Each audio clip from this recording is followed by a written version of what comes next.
Good morning. अपन start करते हैं आज 7th पेपर और आज अपन खत्म कर लेंगे। लास्ट टाइम पे अपन ने 20th क्वेश्चन किया था वेक्टर 3D का, जिसमें अपने को दो वेक्टर्स के बीच का, दो लाइंस के बीच का एंगल निकालना था। तो मैंने आपको बताया था लाइन ऑफ इंटरसेक्शन जो है उसका डायरेक्शन होता है दो प्लेन्स जो इंटरसेक्ट कर रहे हैं उनके नॉर्मल के क्रॉस के अलॉन्ग, ठीक है। और आज अपन करेंगे ये 21st क्वेश्चन से स्टार्ट।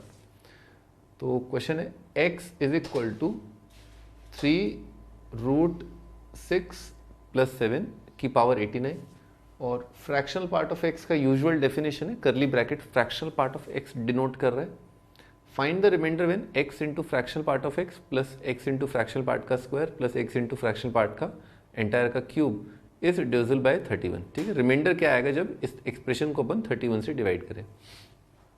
तो जैसे ही हमने फ्रैक्शनल पार्ट ऑफ x देखा है ना, और हमने ये इतना बड़ा मसाला देखा, तुरंत हमारे दिमाग में ख्याल आया कि ये कौन से टॉपिक का सवाल है। ये बाइनोमियल थ्योरम का सवाल है, जिसमें अपन क्या करते थे, कई बार नंबर जो है उसका फ्रैक्शनल पार्ट क्या आता था, पॉजिटिव। खैर फ्रैक्शनल पार्ट तो हमेशा ही पॉजिटिव होता है। कई बार जो है फ्रैक्शनल पार्ट जो है अपन स्टार्ट करते हैं, जैसे मान लो इसका इर्रेशनल कॉन्जुगेट है, तो बेटे इसका इर्रेशनल कॉन्जुगेट क्या आएगा, -3√6+7, है ना। क्या करना होता है इर्रेशनल कॉन्जुगेट के लिए,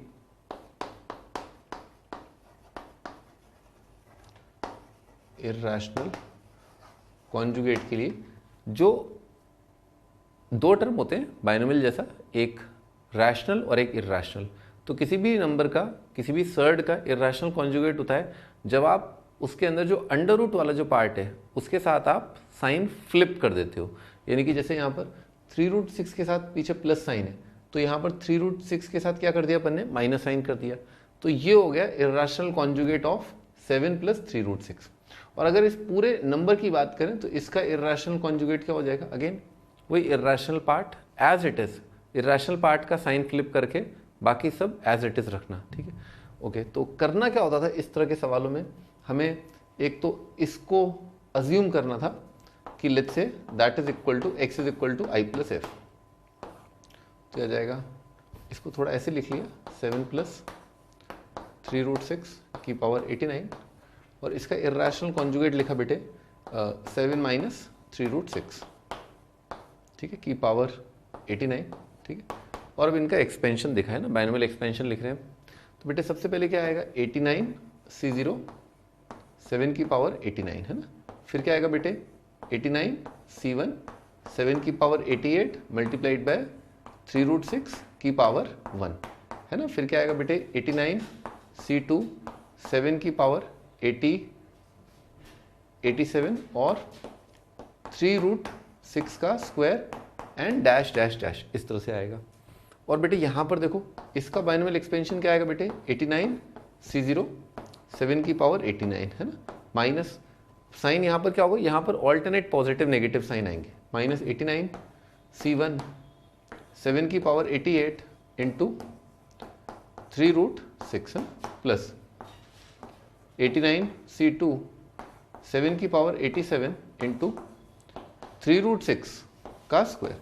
बेसिकली हो क्या रहा है कि 3√6 की पावर ऑड वो तो क्या देता है माइनस साइन, और 3√6 की पावर इवन बेटे क्या देता है प्लस साइन, है ना, एंड डैश डैश डैश, इस तरह से आएगा। अब हमें सबसे इंपॉर्टेंट पार्ट जो था इसमें कि ये समझना होगा कि इसका जो इर्रेशनल कॉन्जुगेट है वो एक पॉजिटिव नंबर है, नेगेटिव नंबर है, रैशनल है या रैशनल नंबर से बड़ा है, वो देखते हैं अपन। ओके, तो हमने ये जानना चाहा कि 7 - 3√6 is it a positive number और is it a negative number, है ना। तो इसके लिए अपन ने ऐसे कर लिया, इसके लिए अपन ने स्क्वायर कर दिया 9 × 6 कितना जाएगा बेटे 54। ये तो बेटे फॉल्स आ गया क्योंकि 49 तो 54 से छोटा होता है। तो 7 - 3√6 पॉजिटिव नहीं है बेटे, वो नंबर क्या है, नेगेटिव। ओ हो, ये जो नंबर है, ये जो नंबर है ये क्या आया बेटे, नेगेटिव आया, ठीक है। अब हमें ये देखना होगा कि is this negative number a fraction और नॉट, है ना, क्योंकि बेटे अपन जानते हैं, है ना, f जो है वो क्या होगा बेटे आपका 0 से 1, है ना, क्योंकि बेटे ये नंबर इंटीजर नहीं है, इंटीजर नहीं है तो उसकी पावर 89 इंटीजर नहीं होगा। तो इसका फ्रैक्शनल पार्ट जो है, इस नंबर का फ्रैक्शनल पार्ट जो है वो जीरो नहीं हो सकता। फ्रैक्शनल पार्ट जीरो कब आता है?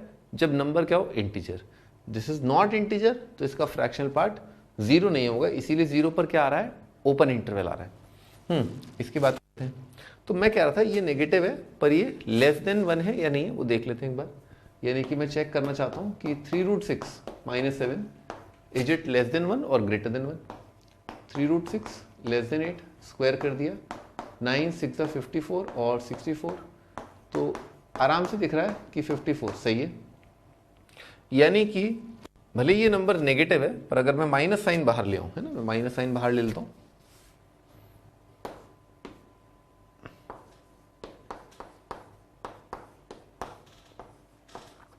ठीक है बेटे।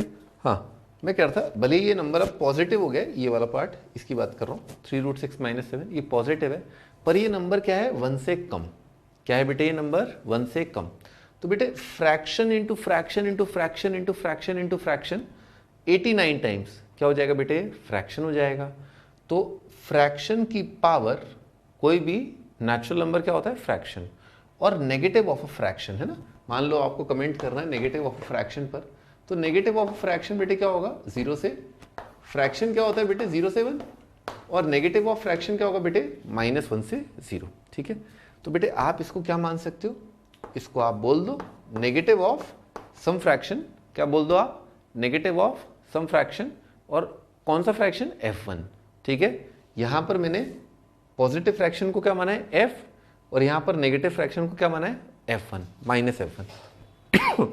और अपन दोनों को ऐड कर देते हैं ना, ऐड कर दिया, तो बेटे लेफ्ट साइड क्या आएगा? i + f - f1, है ना, इसको लिखते हैं अपन।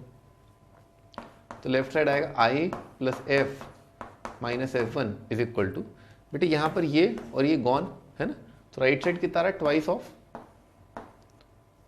89 C0 7 की पावर 89 प्लस, है ना, बेटे यहां पर कितना आ रहा है? 89 C2 7 की पावर 87 और 3√6 का स्क्वायर, है ना। अगला टर्म विजुलाइज करो बेटे, क्या होगा?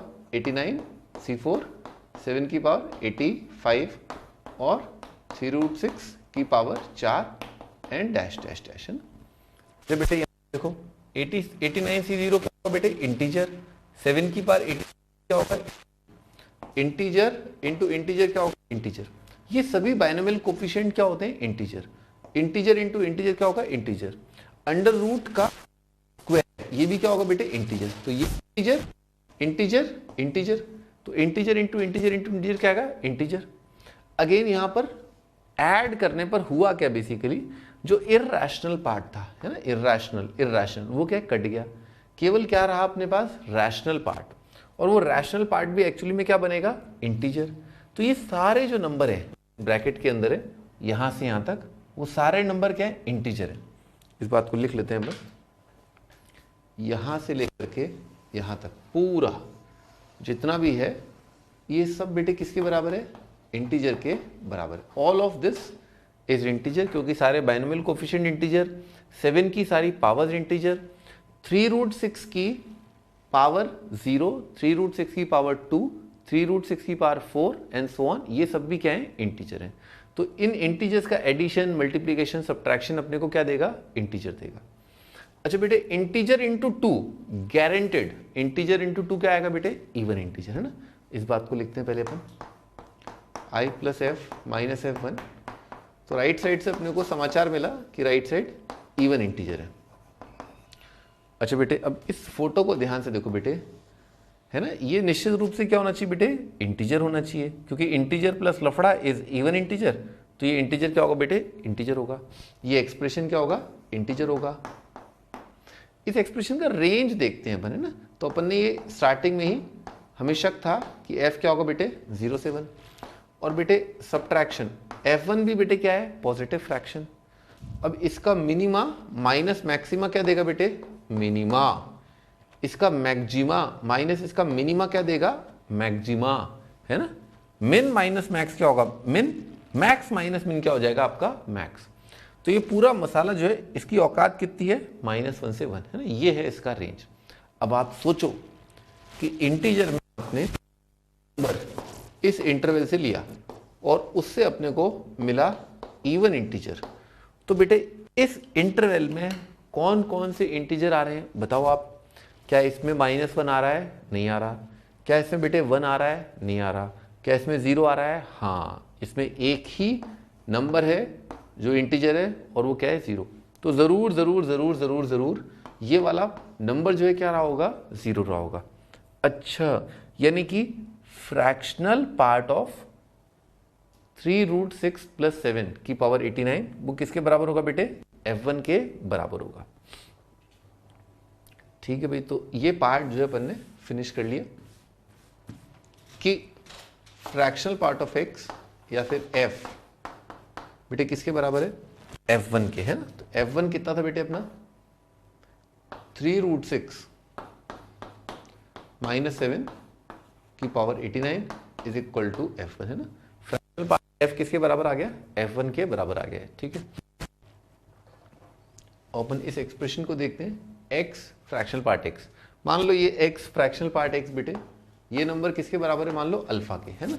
तो क्या लिखा हुआ बेटे? ये अल्फा लिखा है, ये अल्फा स्क्वायर लिखा है, ये अल्फा क्यूब लिखा है। क्या लिखा है? Alpha, alpha square, alpha cube लिखा है। लिख करके देखते हैं एक बार इसको। तो अल्फा बेटे x तो स्वयं यही है ना। x स्वयं यही है 3√6 + 7 की पावर 89 और 3√6 - 7 की पावर 89। ठीक है ये। अच्छा, तो क्या किया अपन ने भाई? यहां पर देखो ध्यान से, a + b और a - b ना, पावर सेम है, इसीलिए यहां पर क्या आ जाएगा बेटे? a² - b² है ना। बेस मल्टीप्लाई हो जाएंगे अगर पावर होती है सेम। बेटे 3 का स्क्वायर क्या आएगा बेटे? 9 और 9 × 6 बेटे क्या हो जाएगा? 9 × 6 हो जाएगा बेटे 54, है ना। और 54 - 49 बेटे कितना हो जाएगा? 5। तो क्या बन रहा है ये? 5 की पावर 89। अच्छा, 5 की पावर बन रहा है 89। अच्छा, तो क्या लिखा हुआ है ये? ये लिखा हुआ है 5 की पावर 89। और बेटे ये क्या लिखा है? 5 की पावर 89 का स्क्वायर। ये क्या लिखा है? 5 की पावर 89 का क्यूब। लिखते हैं इसको।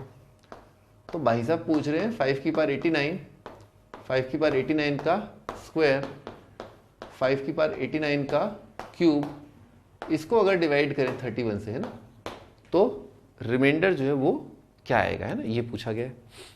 अच्छा बेटा 5 की पावर 89 है ना। अपन ने ये सोचा कि 5 की कौन सी ऐसी पावर है जो 31 या 31 के मल्टीपल के आसपास होती है ना। जैसे मान लो बेटे पहला थॉट ये आता है कि 5 का स्क्वायर जो है कितना होता है बेटे? 25।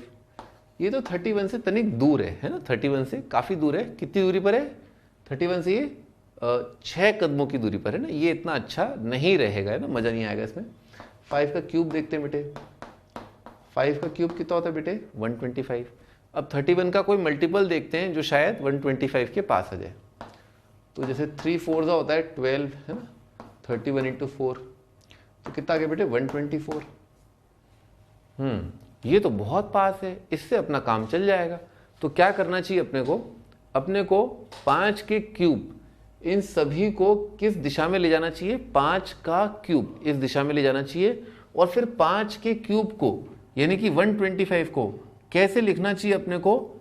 124 + 1। ठीक है, ऐसा लिखना चाहिए बेटे। जब 5 का क्यूब बनाना है तो क्या करना चाहिए? इसको बेटे क्या करना चाहिए? 89 को अपने को 3 से डिवाइड, फिर 89 × 2 है ना बेटे, ये कितना आ जाएगा? 178/2 है ना। और बेटे ये तो आराम से बन ही गया आपका 5 का क्यूब, है ना, इसमें कष्ट नहीं होगा। तो ये कितना आ रहा है बेटे? क्वेश्चन आ रहा है आपका मतलब 87 और क्वेश्चन रिमाइंडर आ रहा है 2, है ना, 2 रिमाइंडर आ रहा है। और 87 क्या आ रहा है आपका? नहीं सॉरी 29 आ रहा है आपका क्वेश्चन। तो कैसे लिख लें इसको लिख लें 25 × 5 की पावर 87। बेटे इसको कैसे लिख लें? इसको डिवाइड किया 3 से, 178 को डिवाइड किया 3 से, तो रिमाइंडर बेटे कितना आया? 1। और क्वेश्चन कितना आया? 3 5 = 3 9 है ना, 59। अच्छा, यानी कि उसको कैसे लिख लें अपन, 5 इंटू 5 की पावर 59 इंटू 3।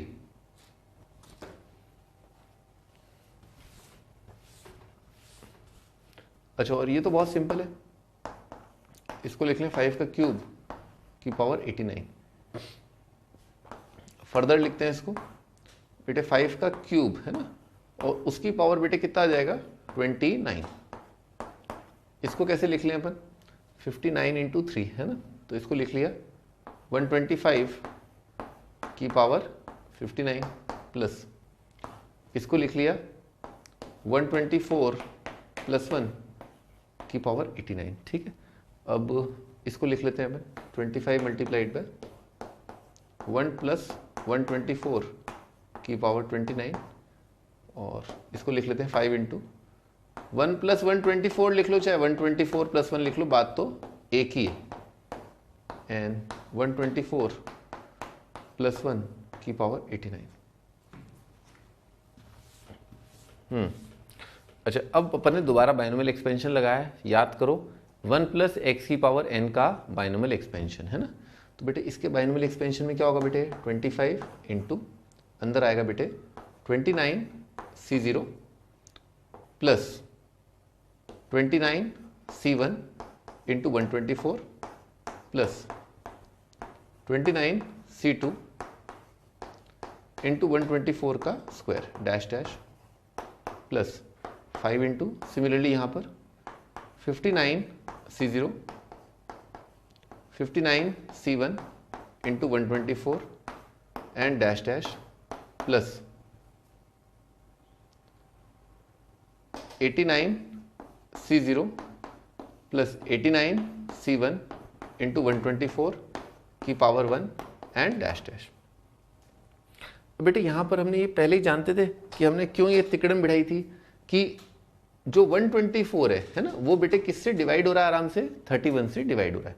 तो आप देखो कहाँ कहाँ 124 इंटू लफड़ा आ रहा है, ये सब 124 इंटू 124 और 124, तो सारी चीज़ें जो हैं वो किससे डिवाइड हो रही हैं, 124 से। इजीली दिख रहा है, ये इसके आगे आने वाले, ये इसके आगे आने वाले, ये इसके आगे आने वाले, बाकी जो एडिशनल चीज़ें मैं केवल वही लिख रहा हूँ, केवल वही लिख रहा हूँ। तो कितना आएगा बेटे, 25 इंटू 29 C0 प्लस एक बेटे ये 5 इंटू 59 C0 प्लस 89 C0 है ना, एन प्लस 31 इंटू कोई इंटीजर है ना, ऐसा है ना, और इसको मान लो बेटे अब आप डिवाइड कर रहे हो 31 से, तो बेटे यहाँ कितना आएगा 25, बेटे ये कितना है 5, और 89 C0 कितना है बेटे 1, 31 इंटू इंटीजर डिवाइडेड बाय 31, और बेटे 25 प्लस 5 कितना गया 30, 30 प्लस 31, तो 31 plus 31 into integer divided by 31। तो ये ऊपर जो पूरी चीज़ है ना, 31 प्लस 31 इंटू इंटीजर, ये पूरी तरह किसका क्या हो गया बेटे, ये मल्टीपल ऑफ, ये आ गया आपका मल्टीपल ऑफ 31। तो अगर आप किसी भी 31 के मल्टीपल को अगर आप डिवाइड करोगे 31 से है ना, तो रिमाइंडर कितना आ जाएगा आपका 0। तो आपका आंसर क्या है, रिमाइंडर इज 0। भाई से अपन ने दो बहुत इंपॉर्टेंट पार्ट सीखे, एक तो रिमाइंडर थ्योरम वाली चीज़, ठीक है, कि रिमाइंडर फाइंड आउट करने वाले सवालों में क्या करना होता है, और एक दूसरी चीज़ फ्रैक्शनल पार्ट वाला पार्ट।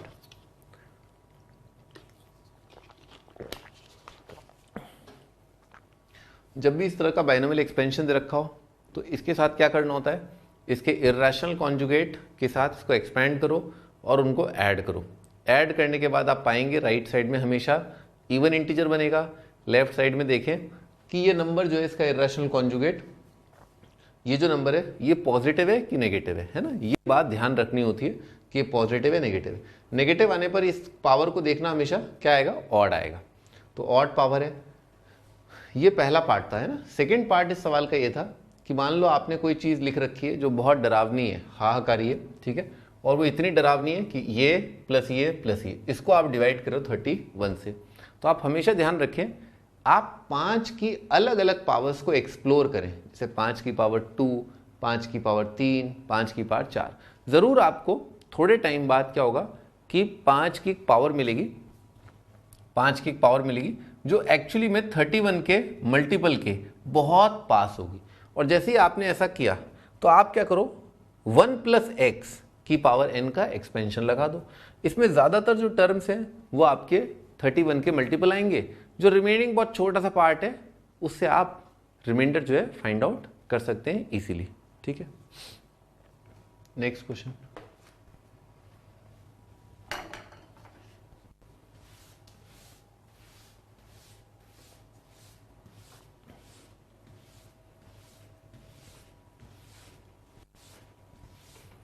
नेक्स्ट क्वेश्चन कॉम्प्लेक्स का सवाल है। Z1 Z2 be two non zero complex number satisfying the equation Z1 square minus 2Z1 Z2 plus twice Z2 का स्क्वायर।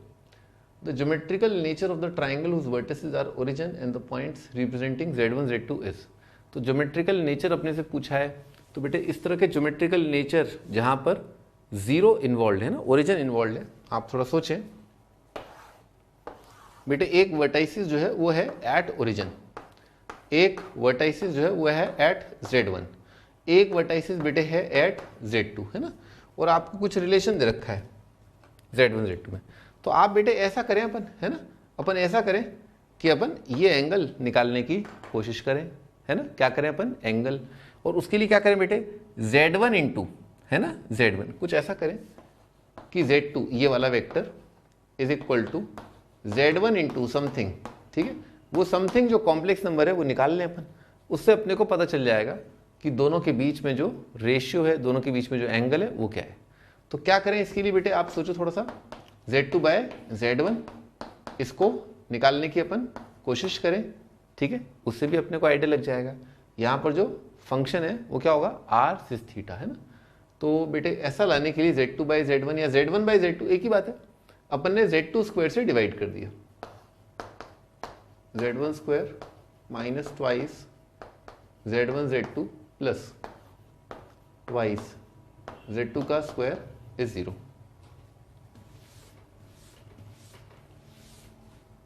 अच्छा, अब बेटे क्या किया, इसको डिवाइड कर दिया Z2 का स्क्वायर से, है ना। तो क्या आएगा बेटे, Z1 बाय Z2 का square minus twice Z1 bye Z2, है ना, प्लस 2 इज इक्वल टू 0। ऐसा कर दिया।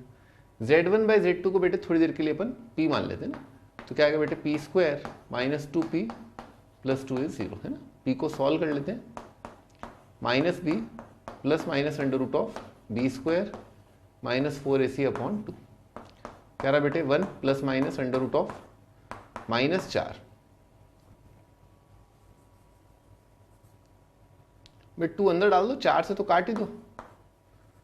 इसको ऐसे लिख लो, √4 into root of -1 divided by 2। तो कितना जाएगा बेटे, 1 प्लस माइनस आयोटा ही बोलते हैं, अंडर रूट ऑफ -1 को ये आ रहा है। इसको बेटे पोलर फॉर्म में कन्वर्ट कर लिया ना। पोलर फॉर्म आपको याद ही होगा, है ना। पोलर फॉर्म एक तो 1 प्लस आयोटा और एक 1 माइनस आयोटा। तो बेटे इजीली दिख रहा है ना। इसका मॉड कितना है बेटे, √2 into 1 by √2 plus iota by √2। और दूसरे का मॉड बेटे क्या है, √2 1 बाय √2 माइनस आयोटा बाय √2। बेटे इससे फर्क नहीं पड़ता कि, है ना, आप ये लो चाहे ये लो, दोनों से आपको एक ही चीज मिलेगी।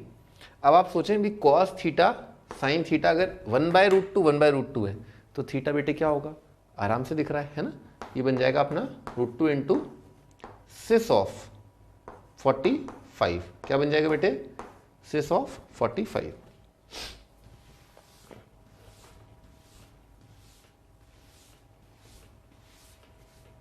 ठीक है, √2 सिस 45 है ना। ये आपका बन गया Z1 Z2 से रिलेटेड Z1 अपॉन Z2, है ना। Z1 upon Z2 is equal to this. अब बेटे Z2 उधर उचका लेते हैं, तो आ रहा है Z1 is equal to √2 into Z2 into cis 45। बेटे कुल मिला के कर क्या रहे हैं अपन, देखो ऐसा कर रहे हैं अपन। Z2 एक कॉम्प्लेक्स नंबर है, उसको मल्टीप्लाई किया सिस 45 से। तो Z2 को सिस 45 से मल्टीप्लाई करने का मीनिंग क्या होता है, ये मैंने आपको क्लास में बताया था। सिस थीटा से मल्टीप्लाई करने का मतलब होता है रोटेशन ऑफ Z2। क्या होता है? Rotation of Z2। कौन से डायरेक्शन में? एंटी क्लॉकवाइज डायरेक्शन में। Z2 को अपन ने रोटेट कर दिया है एंटी क्लॉकवाइज डायरेक्शन में। किस एंगल से रोटेट किया है? थीटा से। बेटे मॉड समझो, √2 से मल्टीप्लाई करने से क्या फर्क होगा? मॉड लिया दोनों साइड, तो mod of Z2 is equal to √2 Z2 cis 45 है ना, का मॉड। बेटे mod of alpha beta gamma क्या होता है? Mod alpha mod beta mod gamma. तो मॉड ऑफ √2 आएगा √2, मॉड ऑफ Z2 और मॉड ऑफ सिस थीटा बेटे क्या होता है? 1। तो यानी कि Z2 का जो मैग्नीट्यूड है, Z1 का जो मैग्नीट्यूड है, Z1 का मैग्नीट्यूड √2 टाइम्स है ना Z2 के मैग्नीट्यूड से। तो बनाते हैं दोबारा डायग्राम। मान लो Z2 यहाँ है, मान लो Z2 यहाँ है, तो बेटे Z1 पहली बात Z1 कहाँ पर बेटे? 45 डिग्री के एंगल पर है। कहाँ है? 45 डिग्री के एंगल पर है, Z2 के एंटी क्लॉकवाइज। Z2 को रोटेट किया है और बेटे Z1 का मैग्नीट्यूड क्या? √2 टाइम्स ज़्यादा। यानी कि मान लो इसका मॉड अगर मान लो है अल्फा, तो बेटे इसका मॉड क्या हो जाएगा? इसका डिस्टेंस फ्रॉम ओरिजिन क्या हो जाएगा? √2 अल्फा है ना। मॉड क्या होता है बेटे? Distance from origin. ये आपका 0। मान लो आपने इसको इसके साथ जोड़ दिया। अब आपको इसके बेसिस पर नेचर ऑफ ट्राइंगल बताना है कि ये जो ट्राइंगल का नेचर है कैसा होगा। तो तुरंत हमारे दिमाग में आया कि अगर अपने को ये बीच का एंगल पता है और आजू बाजू साइड्स पता है, इसकी लंबाई मान लेते हैं बेटे p है ना। तो क्या होगा बेटे? Cos of 45 degree is equal to इसका स्क्वायर प्लस इसका square minus p square divided by 2 into alpha into √2 into alpha है ना। कॉस 45 बेटे कितना होगा? 1/√2 is equal to 3 alpha square minus p square upon 2√2 alpha square. ये cut गया तो क्या आएगा बेटे? 2 alpha square is equal to 3 alpha square minus p square. तो alpha square is equal to आगे बेटे p square. p is equal to बेटे क्या हो गया? अल्फा। यानी कि ये जो लंबाई है वो बेटे क्या हो गई? अल्फा।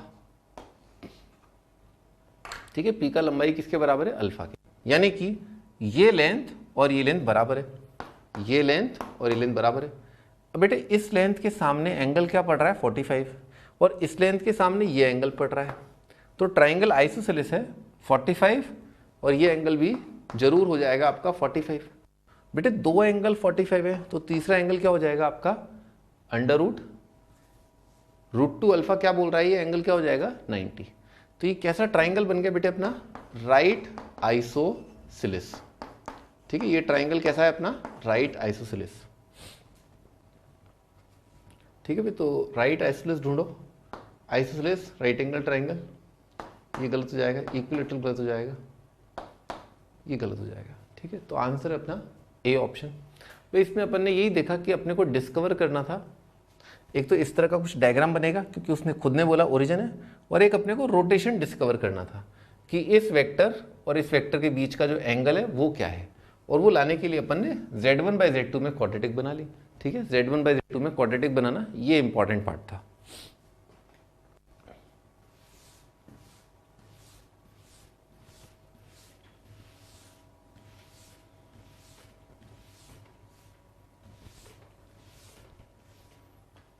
हाँ भाई, अगले क्वेश्चन पर चलते हैं। Next 23rd, a bird flies, एक चिड़िया उड़ रही है in a circle on a horizontal plane, है ना, एक हॉरिजॉन्टल प्लेन है। बेटे हॉरिजॉन्टल प्लेन का मतलब ये नहीं कि धरती पर उड़ रही है, ठीक है ना। हॉरिजॉन्टल प्लेन का मतलब है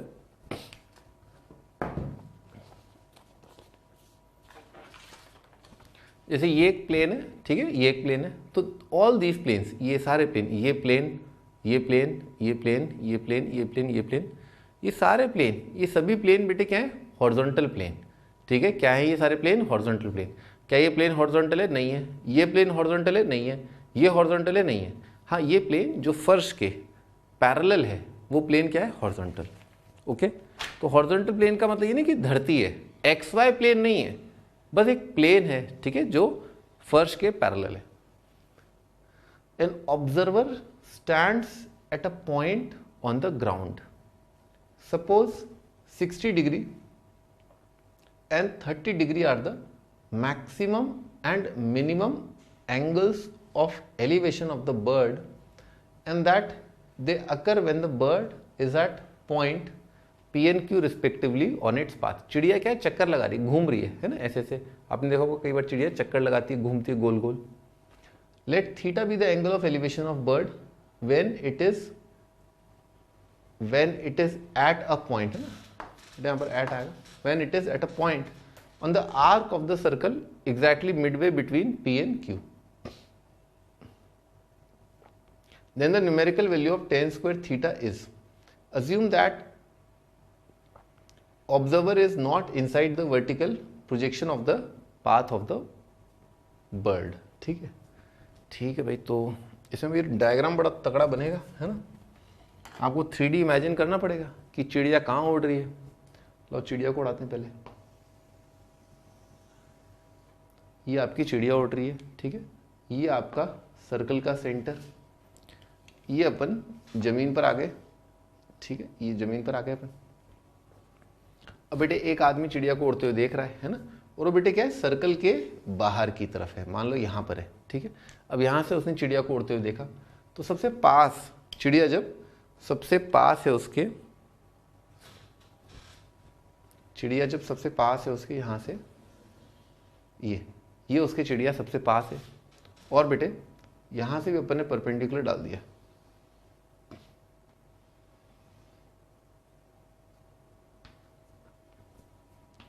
यहाँ से भी अपन ने इसको परपेंडिकुलर को डाल दिया. हाँ, मैं कह रहा था अपन ने चिड़िया को देखा बहुत दूर है, ये चिड़िया बहुत दूर. तो बेटे ये वाला एंगल अपने को कितना दे रखा है, ये दे रखा है अपने को बेटे 30 डिग्री. ये वाला एंगल बेटे अपने को कितना दे रखा है, 60 डिग्री, है ना. और बेटे सर्कल का सेंटर, है ना, ये दोनों बेटे डायमेट्रिकली ऑपोजिट एंड होंगे. चिड़िया अगर नाच रही है, घूम रही है, तो ये पॉइंट जो है चिड़िया का जहाँ है वो आदमी के सबसे पास, और ये पॉइंट आदमी के सबसे दूर. तो जरूर ये दोनों डायमेट्रिकली ऑपोजिट एंड होंगे, है ना. तो बेटे यहाँ से यहाँ तक का दूरी है ना, ये आ जाएगा आपका सर्कल का रेडियस. बेटे यहाँ से यहाँ तक ये भी आ जाएगा आपका सर्कल का रेडियस.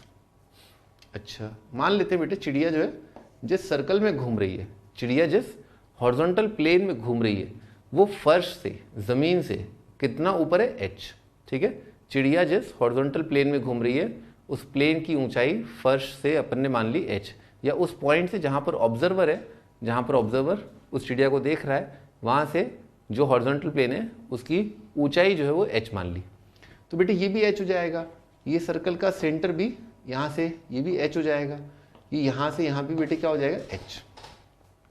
अब बेटे इजी गोइंग में दिख रहा है कि ये वाला जो पार्ट है ये अपन लिख सकते हैं, है ना. राइट एंगल ट्राइंगल है, 90 90 90. तो बेटे h है ना, ये कितना हो जाएगा, 30 डिग्री, है ना. तो h upon base is equal to कितना होगा बेटे, tan 30 डिग्री. tan 30 कितना होता है बेटे, 1/√3, है ना. तो बेस का वैल्यू है ना, यहाँ से आ गया अपना बेस का value is equal to h√3. Okay, है ना. इसको लिख लेते हैं, ये h√3. बेटे ये दूसरा बेस, यहाँ से यहाँ तक की बात कर रहा हूँ, तो h अपॉन कुछ और बेस इज इक्वल टू कितना होगा, tan 60, है ना बेटे. tan 60 कितना होता है बेटे, √3. तो यहाँ से बेटे आपका b का वैल्यू कितना आ रहा है आपका, h/√3, है ना, ये आ रहा है. तो बेटे यहाँ से यहाँ तक की दूरी, यहाँ से यहाँ तक की दूरी कितनी होगी बेटे, h/√3, है ना, ये आ गया. अच्छा, तो तुरंत एक चीज़ दिमाग में आई कि बेटे यहाँ से यहाँ तक का डिस्टेंस है ना, ये कितना हो जाएगा आपका, ये है ऊपर से दिख रहा है 2r डायमीटर, और साथ साथ ये हो जाएगा आपका h√3 माइनस h/√3, है ना, ये होगा.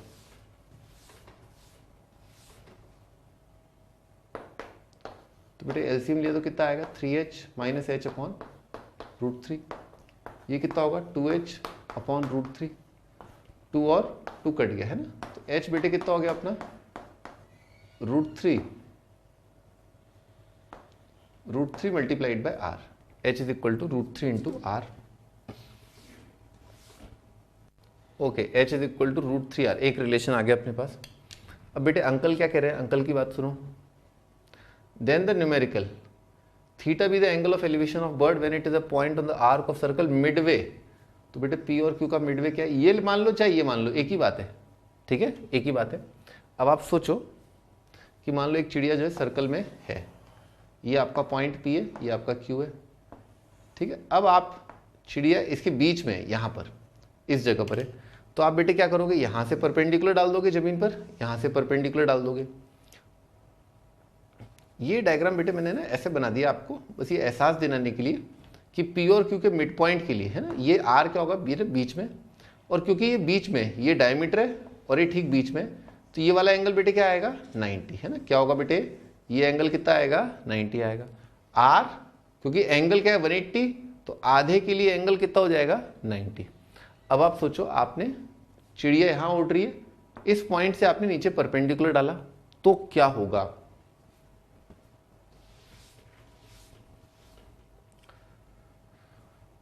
ओके, तो आप भाई इस पॉइंट से अपन ने परपेंडिकुलर डाल रखा है, इससे परपेंडिकुलर डाल रखा है, इससे परपेंडिकुलर डाल रखा है, इससे आपको इमेजिन करना पड़ेगा परपेंडिकुलर जहां पड़ेगा वो कैसा होगा, ठीक है। तो बेटे आप इमेजिन करो यहाँ से, है ना, यहाँ से आपका जो परपेंडिकुलर है मिडवे, इसको ऐसा करते हैं, मिडवे वाले को ये मान लेते हैं 3D इमेजिन करो, ये 90। अब आपने जो परपेंडिकुलर डाला वो यहाँ पर गिरा, और बेटे ये जो दूरी है वो कितनी है आपकी रेडियस, तो ये जो दूरी है ये भी क्या हो जाएगी आपकी रेडियस, क्योंकि ये भी सीधे ज़मीन पर परपेंडिकुलर, ये भी सीधे ज़मीन पर परपेंडिकुलर, ये हॉरिजॉन्टल, ये वर्टिकल, वर्टिकल हॉरिजॉन्टल। तो बेटे हॉरिजॉन्टल हॉरिजॉन्टल वर्टिकल वर्टिकल, तो बेटे चारों एंगल 90 है, तो क्या हो जाएगा ये रेक्टेंगल, ये हो जाएगा आपका आर। अच्छा, तो अब आप इसको आप यहाँ से देख रहे हो, ठीक है, मान लो आपने बना दिया इसको, है ना, यूँ आपने बना दिया, यूँ करके आपने बना दिया, तो इसी को उसने क्या बोला है, एंगल थीटा बोला है। एक बार बना लेते हैं अपन, पॉइंट ऊंचाई, ये देख रहा है वो एंगल, ये एंगल बेटे कितना है थीटा है। अच्छा, तो बेटे आप सोचो, अब वो सीधे यूं निगाह देख रहा था, अब बर्ड यूं आ गया है तो उसकी निगाह यूं गई होगी, ठीक है। हाइट तो बेटे कितना रहा होगा बर्ड का, एच सेम ही रहा होगा, है ना। आदमी बर्ड को जहां भी देख रहा है, बर्ड की ऊंचाई हमेशा जमीन से कितनी है, एच है, तो ये तो एच है। बेटे इसके बारे में सोचो, है ना, अभी तक आप कहाँ थे, यहाँ थे, अब बर्ड किधर आ गया बेटे, यहाँ से 90 डिग्री की तरफ आर की दूरी पर आ गया है, ठीक है बेटे। तो ये 90 है, तो आपको ध्यान रखना है, अब जब आदमी की निगाह घूमी जमीन पर, आदमी की निगाह घूमी, तो ये बेटे क्या हो जाएगा हाइपोटेन्यूज, है ना। और हाइपोटेन्यूज में बेटे ये देखो, इसको देखो कितना दूरी है बेटे, h√3 माइनस आर, है ना, क्या है ये डिस्टेंस h√3 माइनस आर, और बेटे ये कितना है आर, तो h√3 माइनस आर और आर, ये बेटे क्या बना रहे, राइट एंगल ट्राइंगल। तो बेस जो है उस ट्राइंगल का वो क्या होगा, hypotenuse when two sides are h√3 minus r और एक क्या है आर। तो बेटे ये है आपका h√3 माइनस आर, ये आर, और ये आपका बेस, ये हाइट। तो बेटे टेन थीटा लिखते हैं, अब टेन थीटा हो जाएगा आपका परपेंडिकुलर अपॉन बेस, बेस है hypotenuse, base square plus perpendicular square h√3 minus r का होल स्क्वायर।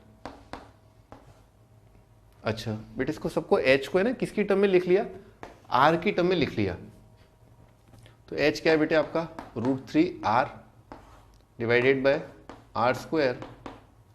बेटे h की जगह लिखा ना √3r, तो √3r इंटू √3 कितना आ जाएगा बेटे 3r माइनस आर का स्क्वायर।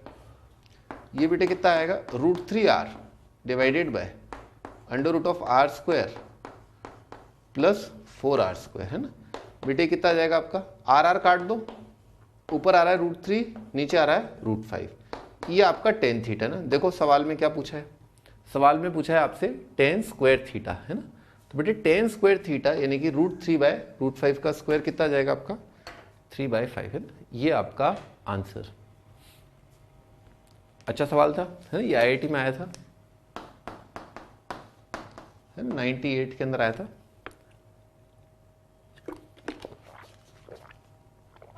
या 97 में किसी एक साल आया था। आगे बढ़ते हैं भाई। ये सवाल जो है कुछ हद तक आप बोल सकते हो हाइट्स एंड डिस्टेंस का है, और काफ़ी कॉम्प्लिकेटेड ज्योमेट्री और काफ़ी कॉम्प्लिकेटेड ट्रिग्नोमेट्री भी इसमें यूज़ हो रही है।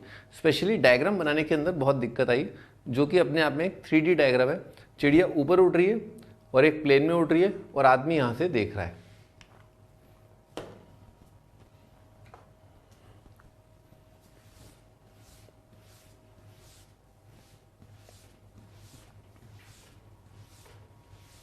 हाँ भाई, नेक्स्ट क्वेश्चन अपना है मैथमेटिकल रीजनिंग का, जिसमें अगेन अपने पास हमेशा दो मेथड रहते हैं, एक अपना सेट्स वाला और एक अपना बूलियन एल्जेब्रा वाला।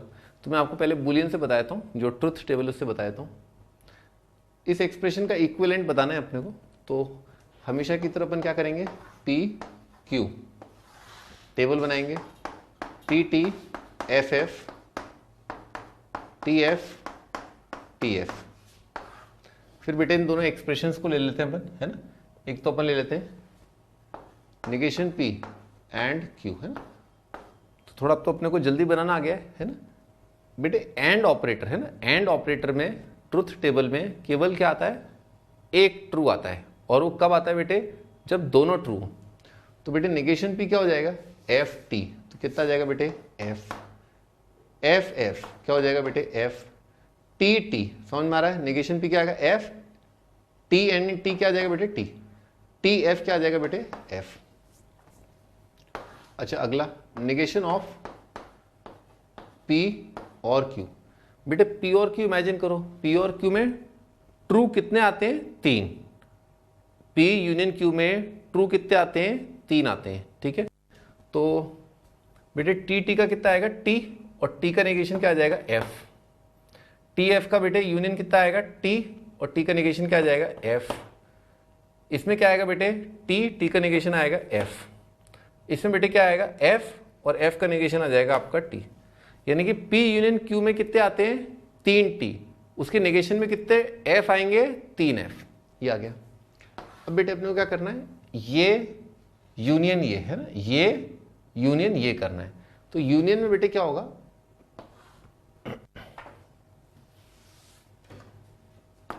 निगेशन ऑफ P और Q और निगेशन P एंड Q। हाँ बेटी, तो negation of A union B में क्या होगा, अगर दोनों फॉल्स है तो क्या आएगा बेटे, फॉल्स। दोनों false again false. True false में क्या आएगा बेटे, ट्रू आएगा। फॉल्स ट्रू में क्या आएगा, ट्रू आएगा, है ना। यूनियन में समथिंग यूनियन समथिंग बेटे, यूनियन कब ट्रू आता है, यूनियन तब ट्रू आता है जब कोई भी एक ट्रू हो जाए, चल जाएगा काम। तो कहां पर कम से कम एक ट्रू आ रहा है, इन दो में कम से कम एक ट्रू आ रहा है। तो अब अपने को देखना है कि ये ट्रुथ टेबल है ना किसके साथ मैच कर रही है। तो नेगेशन P देखते हैं, जैसे पहला ऑप्शन है, तो नेगेशन P लिख के बैठ जाओ बेटे। T का क्या आएगा, F, T का F, F का T, F का T। तो क्या ये मैच कर गया, हाँ हाँ, FFTT FFTT। तो ये ऑप्शन क्या हो गया बेटे आपका, करेक्ट। हाँ भी, तो अपन ने देखा ये ए ऑप्शन जो है करेक्ट आ रहा है। तो इसके बाद अपने को वैसे चेक करने की जरूरत नहीं है, एक बार फिर भी देख लेते हैं negation of Q। Negation Q क्या होगा बेटे, यहाँ पर आएगा एफ टी एफ टी। क्या ये एफ टी लिखा है, नहीं लिखा, तो बेटे क्या हो जाएगा, गलत। P क्या बेटे, टी टी एफ एफ, और एक है एफ एफ टी टी। क्या ये सेम है, नहीं है। Q क्या होगा बेटे, T F F F T T, तो ये भी बेटे नहीं होगा। तो आंसर क्या आ जाएगा आपका, ए ऑप्शन है। दिस इज वन मेथड, ये एक मेथड है देखने का। दूसरा मेथड देखते हैं अपन, सेट थ्योरी वाला।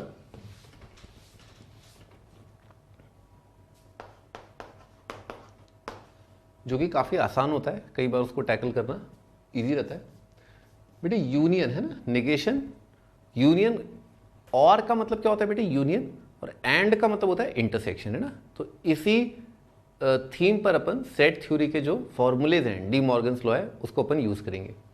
तो बेटे नेगेशन अंदर जाता है तो क्या होता है बेटे, ऐसा होता है, नेगेशन ऑफ P, और साइन फ्लिप हो जाता है, इंटरसेक्शन नेगेशन ऑफ Q, और लिखा हो बेटे union of negation of P and Q।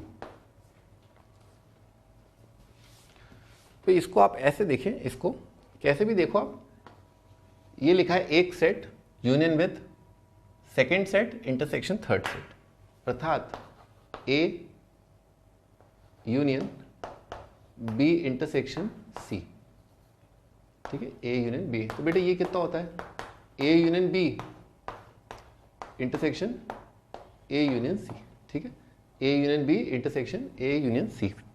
लिखते हैं इसी थीम पर। तो negation of P and negation of Q union with, union बोल दो चाहे, और negation of P and negation of P and negation of Q and Q, ठीक है, ये लिखा हुआ है। अच्छा, अब अगेन बेटे यहाँ पर डिस्ट्रीब्यूटिव लॉ लगेगा, इंटरसेक्शन और यूनियन है। तो इंटरसेक्शन का मतलब क्या है, दिस यूनियन दिस, यानी कि negation of P union negation of P intersection है, एंड नेगेशन ऑफ Q और नेगेशन ऑफ P। इंटरसेक्शन है, इंटरसेक्शन आ गया, बाकी यूनियन है, यूनियन यूनियन, ठीक है। एंड बेटे यहां पर तो कोई दिक्कत नहीं है, negation P intersection negation Q intersection Q। तो आप डायरेक्टली सोच लो कि भाई negation P and negation Q और इंटरसेक्शन विद Q, है ना, ये क्या आएगा। तो negation P and negation Q and Q, चलो इसको बाद में देखते हैं। भाई नेगेशन P और नेगेशन P है ना, ये तो क्या हो जाएगा, नेगेशन P आ जाएगा,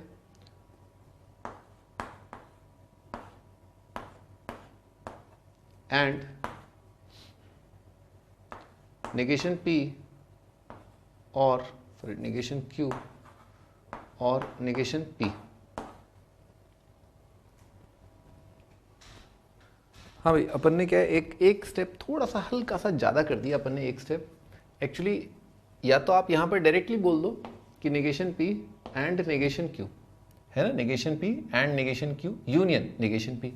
तो आप खुद ही सोचें कि इन दोनों सेट्स में कौन सा सेट बड़ा है ना। तो नेगेशन P का किसी के साथ आपने इंटरसेक्शन ले रहे हो आप, और यहाँ पर स्वयं नेगेशन P है, तो बेटे इन दोनों में बड़ा सेट कौन सा हुआ, क्लियरली नेगेशन P हुआ। तो आप डायरेक्टली ऑब्जर्व करके यहाँ पर बोल सकते थे कि ये जो मसाला है वो किसके बराबर आएगा, नेगेशन P के बराबर आएगा। तो दिस यूनियन नेगेशन P क्या होगा, स्वयं नेगेशन P होगा, क्योंकि इस सेट और इस सेट में ये पापा सेट है, इसमें वो सारे एलिमेंट आ गए जो इस सेट में हैं। क्योंकि इस सेट का इंटरसेक्शन विद एनी सेट क्या होगा, इससे छोटा ही सेट आएगा, इससे छोटा सेट आएगा, तो इसका और उसका यूनियन क्या होगा, ये बड़ा सेट। कोई बात नहीं, अपन ने ऐसा किया, डिस्ट्रीब्यूशन लगा दिया। बेटे दोबारा वही सेम थॉट कि negation P and common part सोचना है अपने को। सोचो ये एक सेट है और ये एक सेट है, तो दोनों का जो इंटरसेक्शन है बेटे, दोनों का जो इंटरसेक्शन है वो कौन होगा, इंटरसेक्शन कौन होता है बेटे, छोटा सेट। तो अब की बार ये सेट क्या हो गया बेटे, बड़ा, है ना, क्योंकि ये बेटे कैसे बना, यूनियन से। तो नेगेशन P का यूनियन विद एनी सेट क्या होगा, बड़ा सेट, नेगेशन P से बड़ा सेट। और नेगेशन P और इंटरसेक्शन विद नेगेशन P से बड़ा सेट, इनमें कॉमन क्या होगा, नेगेशन P। तो आप चाहे यहां से कंक्लूड करो चाहे यहां से, एक ही बात है। अपन यहां लिख रहे थे, अच्छा तो यहां पर क्या था, negation P and Q union union, तो क्या था, दिस इस पूरे का यूनियन विद, है ना, इस पूरे का यूनियन विद आएगा बेटे Q, है ना, इंटरसेक्शन तो बीच में आएगा और दिस यूनियन Q आएगा ना। अब सही कर लिया अपन। अब बेटे इसमें क्या किया, इसमें अगेन डिस्ट्रीब्यूशन लगा दिया।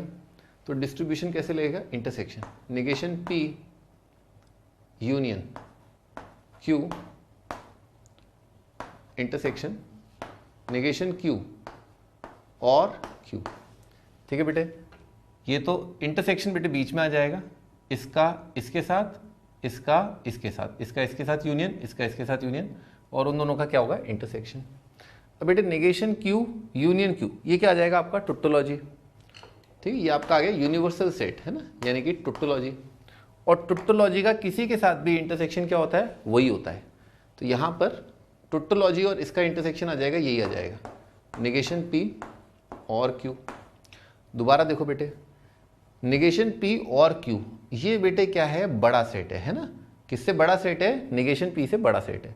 तो निगेशन P से बड़ा सेट, निगेशन P में एडिशनल एलिमेंट आए हैं और उसका इंटरसेक्शन आप ले रहे हो स्वयं निगेशन P से, तो इंटरसेक्शन में बेटे क्या होगा, छोटा सेट आंसर आता है। तो छोटा सेट निगेशन P में, निगेशन P और Q में छोटा सेट कौन सा है बेटे, निगेशन P। ये आ गया आपका आंसर। और चाहे आप अगेन डिस्ट्रीब्यूशन लगा दो, तो डिस्ट्रीब्यूशन कैसे लगाते हैं बेटे, अब की बार यूनियन है यहाँ पर, है ना। तो negation P intersection negation P union negation P और इंटरसेक्शन Q, ठीक है। तो भाई अगेन वही बात आ गई, negation P intersection, negation P क्या आ जाएगा, negation of P union negation P and Q। तो अगेन दोनों के यूनियन में बेटे बड़ा सेट आ जाएगा। तो बड़ा सेट बेटे दोनों में क्लियरली दिख रहा है क्या है, निगेशन P। तो कैसे भी सोच लो आप, है ना, निगेशन P अपना आंसर। तो आंसर इज अपना ए ऑप्शन, ठीक है। तो अपन ने दो तरीके देखे इसके, एक तो बुलियन वाला ट्रुथ टेबल और एक दूसरा वाला डी मॉर्गन्स लॉ या सेट थ्योरी के यूनियन इंटरसेक्शन के फॉर्मूले।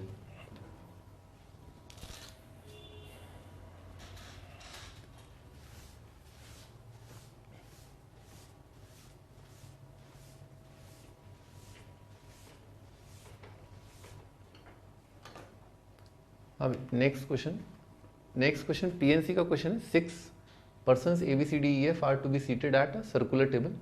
The number of ways this can be done if A must have either B or C on his right hand side, right, and B must have either C or D on his right hand side, ठीक है। तो यहाँ पर ध्यान रखना है अपने को एंड का और का, है ना। ये दो बहुत इंपॉर्टेंट शब्द होते हैं, एंड और। भाई ए के राइट में मस्ट हैव यानी कि होना ही चाहिए या तो बी या सी, ए को बी और सी उसके राइट साइड में चाहिए ही चाहिए। तो मान लो जैसे आपने सर्कल बनाया, हमें हर किसी की डिमांड पूरी करनी है। ए के बाजू में लेट्स से बी आ रहा है, ठीक है। अब हमने ए की डिमांड पूरी कर दी, उसे बी या सी चाहिए था। अब दोनों को तो नहीं बिठा सकते अपन ए के राइट में, पर ए के राइट में भी कौन बिठा है बेटे, बी। अच्छा, और बेटे बी को क्या चाहिए, ए की डिमांड पूरी कर दी, अब बी की डिमांड सी और डी, ठीक है। बी के राइट में मैंने सी को बिठा दिया, तो ए के राइट में बी, बी के राइट में सी, दोनों की डिमांड पूरी हो गई इस तरह से। और देखते हैं बेटे और क्या क्या हो सकता है। ए के राइट में बी है ना, इसकी डिमांड बी से ही पूरी कर रहे हैं और बाकी देख रहे हैं, तो बी को सी चाहिए, मिल गया, एक तो ये बात हो गई। या बी को डी दे दो आप, एक ये बात हो गई। तो अपन ने बेटे इन दो केसेस से, है ना, इन दो केसेस से अपन ने ए की जो भिन्न भिन्न डिमांड थी, सॉरी ए की जो डिमांड थी कि बी उसके साइड में होना चाहिए, वो पूरी हो गई। बी की अलग अलग सारी डिमांड्स कंप्लीट हो चुकी हैं, बी की जो डिमांड थी सारी पूरी कर दी। बी को सी चाहिए, मिल गया, बी को डी चाहिए, मिल गया। अब अपन है ना वापस देखते हैं दोबारा, ए की डिमांड को समझते हैं। ए को बी चाहिए था, मिल गया।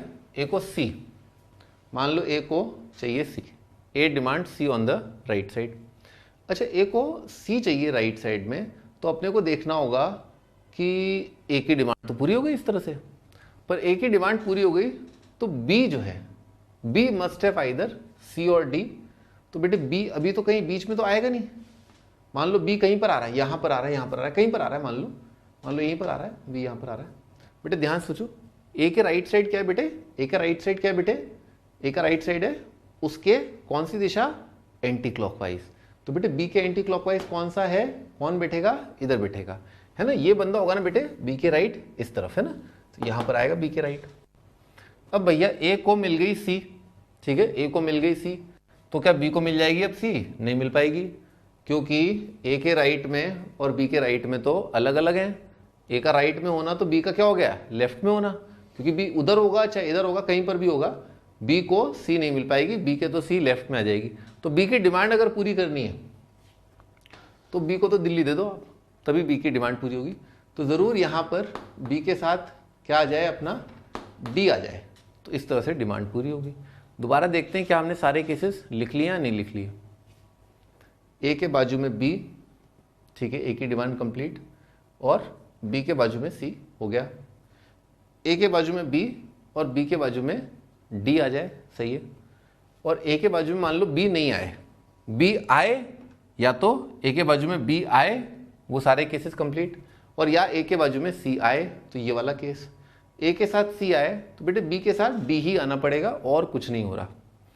अच्छा, तो ये केसेस बन रहे हैं कि या तो आप क्या करो, ए बी सी को बांध दो, इसी ऑर्डर में बांधना है, इसी ऑर्डर में, है ना, और या फिर आप ए बी डी को बांध दो, या फिर आप दो गुच्छे बनाओ, एक ए सी का और एक बी डी का, और उनको आप इसी ऑर्डर में रखो। यानी कि इंटरनल अरेंजमेंट नहीं करने, क्योंकि इसने स्पेसिफिकली बोला है कि ऑन हिज राइट, ठीक है। और ए के लिए भी ये बोला है कि ऑन हिज राइट, यानी कि ए को भी बी राइट में चाहिए और बी को भी सी उसके राइट में चाहिए। तो आप इंटरनल अरेंजमेंट नहीं कर सकते, आपको इसी ऑर्डर में पटकना होगा। टोटल कितने लोग हैं? 6 लोग, 3 ये रहे, डी अलग, ई अलग, एफ अलग। तो बेटे क्या हो गया, कितने लोग हैं, कितने गट्ठर हो गए? 1 गट्ठर, 2, 3, 4। तो बेटे 4 चीजें है ना। सर्कल पर अरेंज करने के तरीके कितने होते हैं बेटे? 3 फैक्टोरियल। और बेटे इसका इंटरनल अरेंजमेंट कितना हो जाएगा बेटे? 1। बेटे यहां पर भी अगेन बाकी कितने बन गए? सी, ई, एफ। बेटे 4 चीजें, 4 चीजों के अरेंजमेंट कितने हो जाएंगे? 3 फैक्टोरियल मल्टीप्लाइड बाय बेटे कितना हो जाएगा? 1, ठीक है। बेटे यहां पर और कौन है? A B C D E F, कहीं पर भी है। 4 चीजें, 1, 2, 3, 4। तो 4 चीजों के कितने अरेंजमेंट हो गए? 3 फैक्टोरियल मल्टीप्लाइड बाय 1।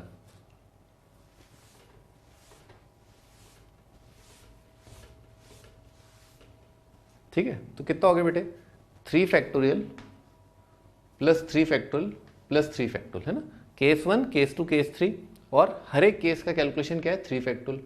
3 फैक्टोरियल बेटा होता कितना है ना? 3 फैक्टोरियल होता है 1 into 2 into 3 which is equal to 6। और 3 केसेस का एडिशन होगा, या तो ऐसे बैठ जाओ, या ऐसे बैठ जाओ, या ऐसे बैठ जाओ। तो कितने अलग अलग तरीके हो गए बैठने के? 18। 18 ways are there to sit. ये तो छोटा सवाल था, बस केसेस आपको बनाने थे। आगे बढ़ते हैं, डी ऑप्शन आ जाएगा आपका आंसर।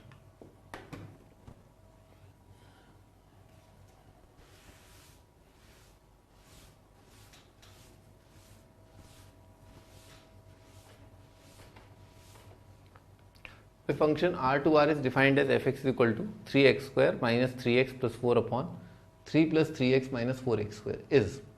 बेटे ऑप्शन देखो, फंक्शन चैप्टर का सवाल है और इसमें क्लासिफिकेशन ऑफ फंक्शन पूछा है, 1 1 ऑन टू मैनी 1 इंटू, ये बात पूछी है। तो इसके लिए बेटे एक शॉर्टकट बताया था मैंने आपको 1 1 के लिए, कि आप क्या किया करो, फंक्शन का वैल्यू एट 0 देखो कितना के बेटे? 4/3 है ना। ऊपर बन रहा है 4, नीचे बन रहा है 3, है ना। इसको बराबर कर दो आप वापस fx के, यानी कि is equal to 3x square minus 3x plus 4 divided by 3 plus 3x minus 4x square, ठीक है। तो बेटे कितना जाएगा? 3 4 ज़ा 12, 3 4 ज़ा 12, ये तो कट जाएगा। और कितना आ रहा है? माइनस 16x स्क्वायर और plus 12x is equal to 9x square minus 9x, है ना। ये कितना आ जाएगा बेटे? 25x square is equal to 21x। तो x का वैल्यू बेटे एक तो आया 0 आपका, एक आया आपका 21/25। तो अपने को इससे पता चला कि फंक्शन का वैल्यू 0 पर आ रहा है बेटे कितना? 4/3, और साथ साथ फंक्शन का वैल्यू 21/25 पर भी यही आ रहा है। यानी कि दो अलग अलग जगहों पर फंक्शन का वैल्यू क्या आ रहा है? सेम 4/3, और एक आ रहा है 21/25 पर भी 4/3। बात बाकी किसी और जगह पर क्या हो रहा है क्या नहीं हो रहा है अपने को लेना देना नहीं है, पर हमें तो इतना दिख गया कि भैया 2 जगहों पर फंक्शन का वैल्यू सेम है। यानी कि फंक्शन क्या है? फंक्शन है मैनी 1। तो मैनी 1 है बेटे, तो 1 1 नहीं हो सकता। जरूर आंसर क्या होगा? बॉम्बे या दिल्ली में से होगा। अब आपको ऑन टू चेक करना है, तो ऑन टू चेक करने का तरीका क्या होता है? क्वाड्रेटिक बना के। तो अपन ने मान लिया y is equal to 3x square minus 3x plus 4 upon 3 plus 3x minus 4x square, है ना। तो कितना आएगा? 3y plus 3xy minus 4x square y is equal to 3x square minus 3x plus 4 है ना। तो x square multiplied by 4y plus 3 plus 3x into -1 minus y plus 4 minus 3y is equal to 0। बेटा इसका डिस्क्रिमिनांट निकाला और क्या करना होता है अपने को, डिस्क्रिमिनांट 0 या उससे बड़ा। तो कितना आ रहा है 9 इंटू 1 प्लस वाई का square b square greater than equal to 4 into 4 minus 3y multiplied by 4y plus 3। बेटा ये कितना आ जाएगा 9 into y square plus 2y plus 1 greater than equal to 4 into 12 minus 12y square minus 9y plus 16y। तो 16 minus 9 बेटे कितना हो जाएगा 7y है ना। ये क्वाड्रेटिक बनाया तो 9 और 48 है ना। 48 और 9 कितना हो जाएगा बेटे 57 y स्क्वायर। लिख लिया 18 और 28 है ना, ये आ जाएगा माइनस 10y। 18 और 28 लिख लिया 9 और 48 है ना, 9 और 48 आ जाएगा 39। ठीक है यार। अब बहुत इजीली दिख रहा है कि जब कभी ऐसा एक्सप्रेशन आता है ग्रेटर देन इक्वल टू 0 और डिस्क्रिमिनांट देख रहे हो बेटा इसका पॉजिटिव आएगा। क्यों? क्योंकि माइनस 10 का square b square plus 4 into 39 into 57 है ना। ये इजीली दिख रहा है ये नंबर क्या है पॉजिटिव। तो इसका मतलब क्या है 2 डिफरेंट रूट्स। 2 डिफरेंट रूट्स मतलब जरूर कैसा बनेगा 57 into y minus alpha into y minus beta. इसका मतलब आंसर जरूर क्या होगा माइनस इनफाइनाइट से लेकर के छोटा रूट यूनियन बड़े रूट से लेकर के इनफाइनाइट। मैं नहीं जानना चाहता कि रूट्स की एग्जैक्ट वैल्यू क्या है, पर इजीली दिख रहा है कि डिस्क्रिमिनेंट पॉजिटिव होने की वजह से इस इनइक्वालिटी का सॉल्यूशन आएगा कि y बिलोंग कर रहा है इस तरह से। तो क्या y कंप्लीट रियल नंबर आया? क्या y जो है क्या कोडोमेन के बराबर आ रहा है? क्या कोडोमेन रेंज बराबर आ रहे हैं? नहीं आ रहे, आ ही नहीं सकते क्योंकि उसका आंसर ऑल रियल नहीं है। तो ऑल रियल नहीं है इसका मतलब ऑन टू भी नहीं है। तो नाइदर 1 1 नॉर ऑन टू, नहीं ये 1 1 है न ऑन टू है। बेटे इसमें अपन ने क्या देखा 1 1 का एक शॉर्टकट देखा। 1 1 का वैल्यू देखा अपन ने बहुत सिंपल पॉइंट 0 पर और ये चेक कर लिया ये कहीं और भी हो रहा है या नहीं हो रहा।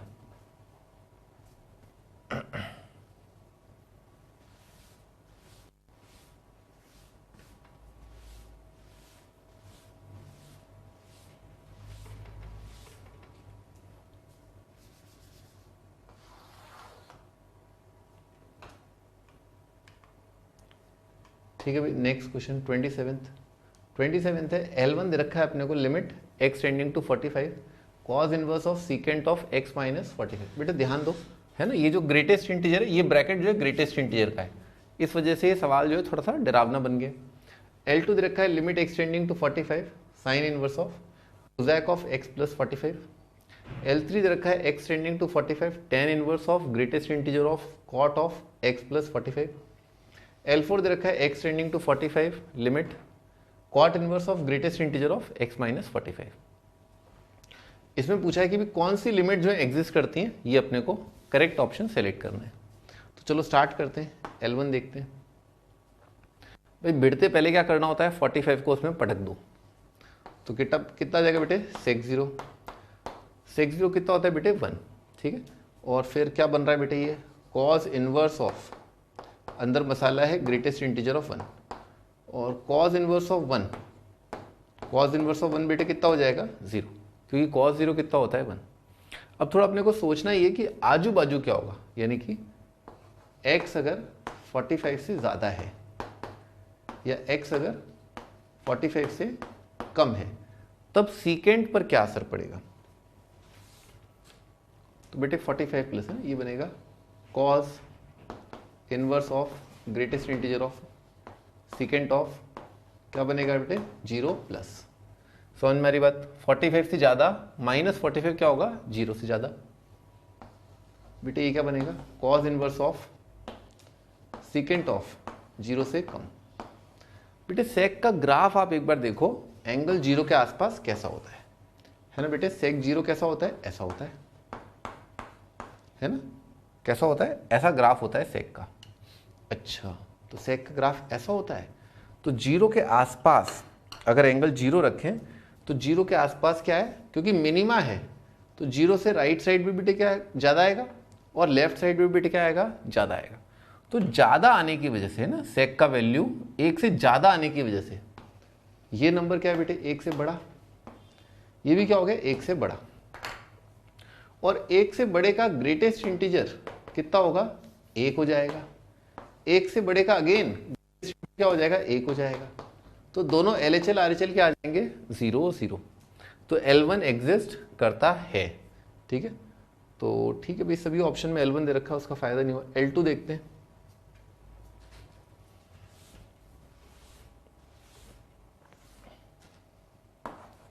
L2 लिमिट देखा, L2 में बेटे किसको जा रहा है, ये 45 को है ना। तो 45 प्लस 45 क्या आएगा, 90। तो ये बन रहा है sign inverse of greatest integer of cosec of 90। और कोसेक 90 बेटे कितना होता है, 1। तो साइन इनवर्स ऑफ कितना आ रहा है, ये 1। अच्छा, अब अपने को थोड़ा सोचना पड़ेगा कि कोसेक में एंगल क्या जा रहा है, 90।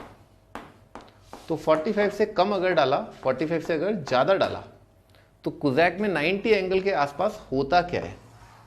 तो बेटे जैसे साइन का ग्राफ ये होता है, कोसेक 90 बेटे ऐसा होता है, कोसेक का ग्राफ ऐसा होता है। तो कोसेक में बेटे क्या होगा कि 90 पर क्या आएगा, मिनिमा आएगा, है ना। तो मिनिमा आएगा, तो जब आप 45 प्लस करोगे तो ये क्या होगा, 90 प्लस, ये क्या होगा 90 माइनस। अगेन वैल्यू बेटे क्या होगा, 1 से बड़ा। 90 से कम का भी कोसेक क्या होगा बेटे, 1 से बड़ा, मिनिमा आने की वजह से। और 1 से बड़े का ग्रेटेस्ट इंटीजर अगेन 1, अगेन 1। तो मिनिमा का ये इफेक्ट है कि ग्रेटेस्ट इंटीजर के अंदर LHL RHL दोनों में एक ही नंबर आ रहा है, 1 1। और इस वजह से लिमिट जो है दोनों क्या आ जाएंगे, सेम, या एग्जिस्ट कर जाएगा। साइन इनवर्स 1 बनेगा, कितना आता है साइन इनवर्स 1, 90। ओके, तो बेटे L1 L2 एग्जिस्ट, तो बेटे L1 L2 एग्जिस्ट, तो ये गलत हो गया, ये गलत हो गया। ऑल ऑफ देम की वजह से अपने को चेक करने पड़ेंगे L3। L3 चेक करते हैं।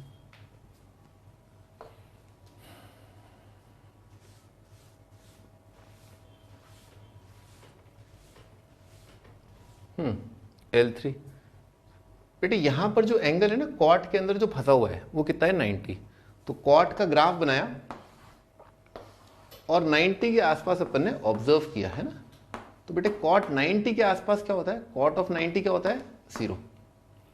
अच्छा, तो बेटे ये क्या हो रहा है, cot of 90 minus cot of 90 plus. जब ये होगा बेटे 45 से कम, और ये बेटे जब 45 से ज़्यादा, ठीक है, ऐसा होगा। तो बेटे 90 से कम का कॉट थीटा है ना, 90 से कम मतलब बेटे क्या, फर्स्ट क्वाड्रेंट। तो फर्स्ट क्वाड्रेंट में कॉट थीटा बेटे क्या होगा, पॉजिटिव, है ना। और सेकंड क्वाड्रेंट में कॉट थीटा क्या होगा, नेगेटिव। तो बेटे पॉजिटिव का ग्रेटेस्ट इंटीजर क्या होता है बेटे, 0। और नेगेटिव का ग्रेटेस्ट इंटीजर क्या होता है, -1। और अब बेटे क्या होगा, आगे आएगा tan इनवर्स 0।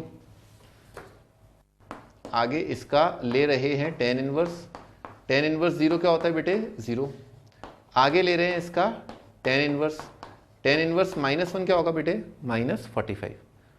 ओके, तो दोनों लिमिट क्या है, अलग अलग, यानी कि L3 एग्जिस्ट नहीं कर रहा। तो इस समय पर अब आप ये कह सकते हो कि आंसर क्या हो जाएगा, ए ऑप्शन, क्योंकि L3 एग्जिस्ट नहीं कर रहा है। ऑल ऑफ देम एग्जिस्ट करें ऐसा गलत होगा, लेकिन फिर भी अपन L4 निकाल लेते हैं। 45 के आसपास देखो, अगेन ये एंगल किसको जा रहा है, 0 को। तो tan का ग्राफ कौन से एंगल के आसपास बनाना है, 0 के, है ना। ये tan का ग्राफ 0 के आसपास।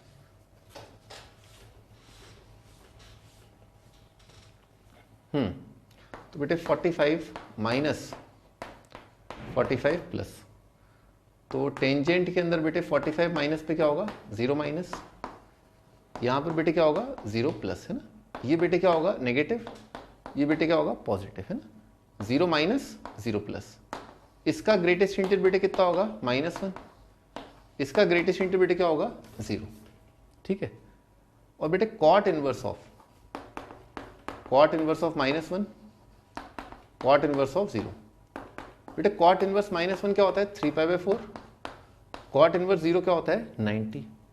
तो अपन ने देखा यहाँ पर भी लिमिट एग्जिस्ट नहीं कर रहा है, तो L3 L4 एग्जिस्ट नहीं कर रहे हैं ना। थोड़ा दोबारा सोचो इसके बारे में, पूरे सवाल के बारे में, कि ऐसा क्यों हुआ कि L1 L2 का लिमिट एग्जिस्ट किया और L3 L4 का नहीं किया। उसका रीज़न है सेक का एंगल 0 पर क्या आता है मिनिमा, कोसेक का 90 पर आता है मिनिमा, पर कॉट 90 पर फंक्शन क्या है डिक्रीजिंग है और साइन चेंज हो रहा है, ये नंबर इंटीजर आ रहा है, अलग अलग इंटीजर आ जाएंगे। टेंजेंट भी 0 एंगल पर क्या होता है इंक्रीजिंग होता है, ये function increasing decreasing.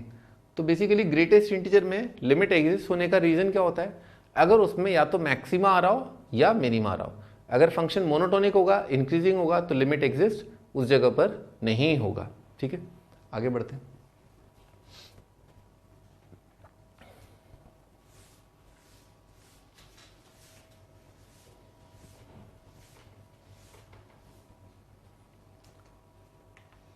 Next is 28th question. Number of values of a for which the system of equations possesses no solution. भाई सवाल बहुत ही आसान है, ये सवाल मैंने इसीलिए रखा क्योंकि कुछ टाइम पहले IIT में एडवांस के अंदर एग्जैक्टली इसी थीम पर क्वेश्चन आ गया था। तो स्टार्ट करते हैं। वैसे तो इसका लॉजिक बहुत ही सिंपल है, नो सॉल्यूशन है ना। नो सॉल्यूशन के लिए बेटे क्या होगा a1x plus b1y plus c1 is 0, a2x b2y plus c2 is equal to 0। No solution का कंडीशन होता है a1/a2 is equal to b1/b2 is not equal to c1/c2।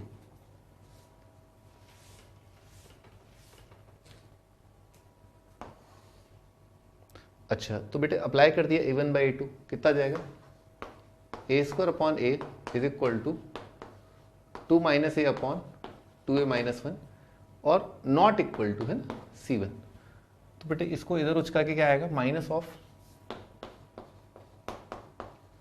4 + a² minus of a⁵ - 2, ठीक है ये आएगा। अच्छा बेटे ये कितना आ गया a is equal to 2 - a/2a-1, इसी को रख के चेक कर लेते हैं। तो उधर आ रहा है 2a² - a is equal to 2 - a, ये कट गया, 2a² is equal to 2, a² 1, तो a का वैल्यू आया 1 या -1।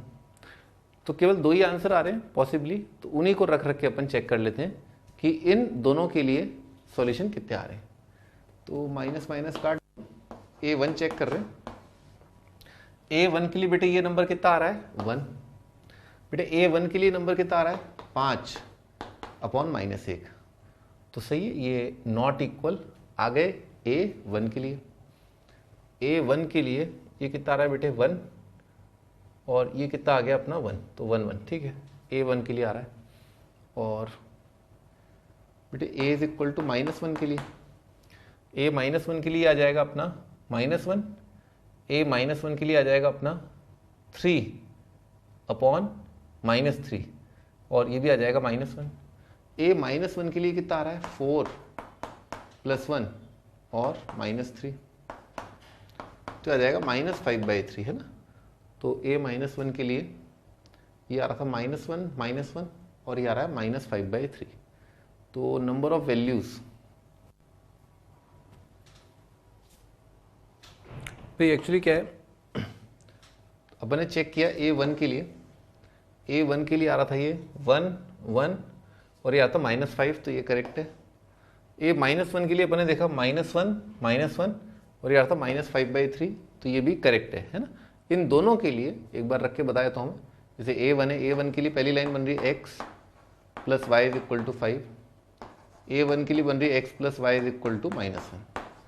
तो दिख रहा है हाँ दोनों लाइन पैरेलल है, तो a इज इक्वल टू 1 का आंसर करेक्ट है, a is equal to -1 answer correct है। तो टोटल कितने करेक्ट, कितने अलग अलग वैल्यूज हैं, number of values of a कितने हैं 2, तो आंसर क्या आ जाएगा आपका सी ऑप्शन। ठीक है, सी ऑप्शन आपका आंसर है। आगे बढ़ते हैं। तो बहुत सिंपल सा स्ट्रेट फॉरवर्ड सवाल था, याद रखो भाई, है ना। इनफाइनाइट सॉल्यूशन की कंडीशन क्या होती है, इक्वल टू, और एग्जैक्टली वन सॉल्यूशन या कंसिस्टेंट सिस्टम की कंडीशन होती है a1/a2 is not equal to b1/b2। और ऑफ कोर्स कोइंसिडेंटल में भी सिस्टम जो है वो कंसिस्टेंट होता ही है। इनफाइनाइट और यूनिक सॉल्यूशन में सिस्टम कंसिस्टेंट होता है। Next question area under the curve से रिलेटेड है, लेकिन इसमें केवल कर्व स्केचिंग पर ध्यान दिया गया है।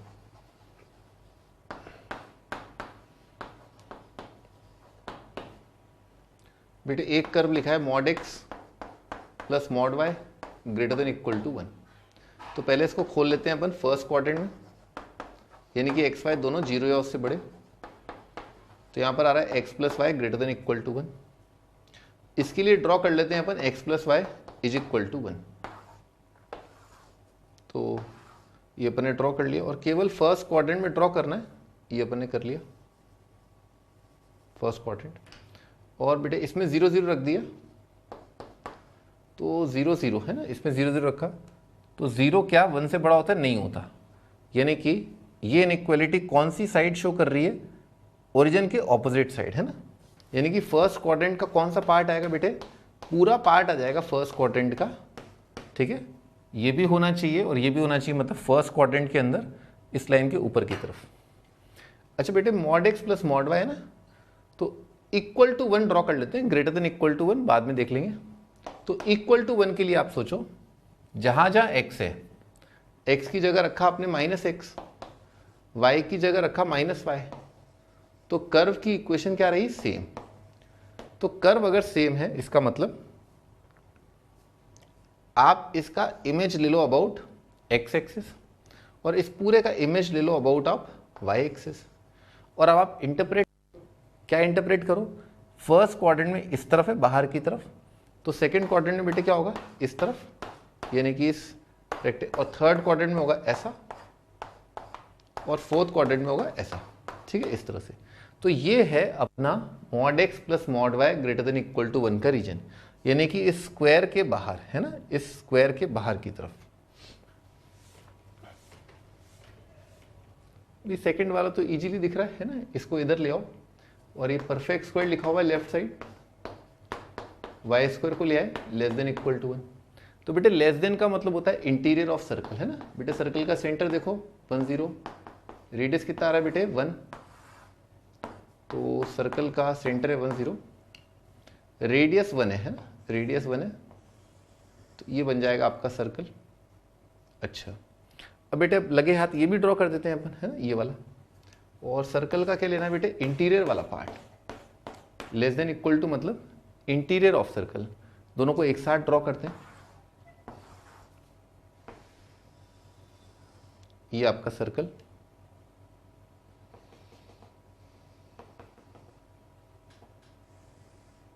ठीक है, ये ड्रॉ किया अपन ने, ये ड्रॉ किया, ये ठीक है, ऐसा ड्रॉ कर दिया। क्या करना है अपने को, इस स्क्वायर के तो बाहर रखना है और सर्कल के अपने को अंदर रखना है। तो कौन सा पार्ट है which is common to interior region of circle and exterior of the square, है ना। कौन सा पार्ट है जो स्क्वायर के बाहर है और सर्कल के अंदर है ना, दिस इज द पार्ट जो मैंने शेड किया है। और हम जानते हैं बेटे स्क्वायर के सारे एंगल क्या होते हैं बेटे, 90, है ना। तो 90 है, मतलब बेटे अपने को सर्कल का इंटीरियर लेना है, और सेंट्रल एंगल बेटे क्या हो जाएगा 360 माइनस 90, यानी कि 3/4 ऑफ सर्कल। तो 3/4 ऑफ सर्कल बेटे क्या होगा 3/4 ऑफ पाई आर स्क्वायर। और बेटे सर्कल का रेडियस कितना है 1, वैल्यू रख दी, तो कितना आ जाएगा बेटे 3/4 इंटू पाई, ये आएगा अपना एरिया ऑफ सर्कल। तो आपने देखा इस सवाल में हमें डेफिनेट इंटीग्रेशन की ज़रूरत नहीं थी, है ना। ये कर्व जो है सारे सिमेट्रिक थे, बहुत इजीली दिख रहा था, सर्कल का एरिया, रेक्टेंगल का एरिया, है ना।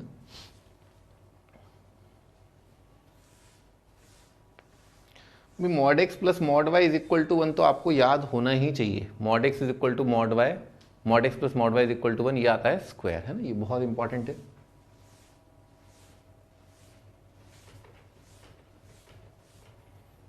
अच्छा नेक्स्ट क्वेश्चन पर चलते हैं भाई, इस डिस्कशन का last question the equation to the chord joining 2 points x1 y1 x2 y2 on the rectangular hyperbola xy is equal to c square.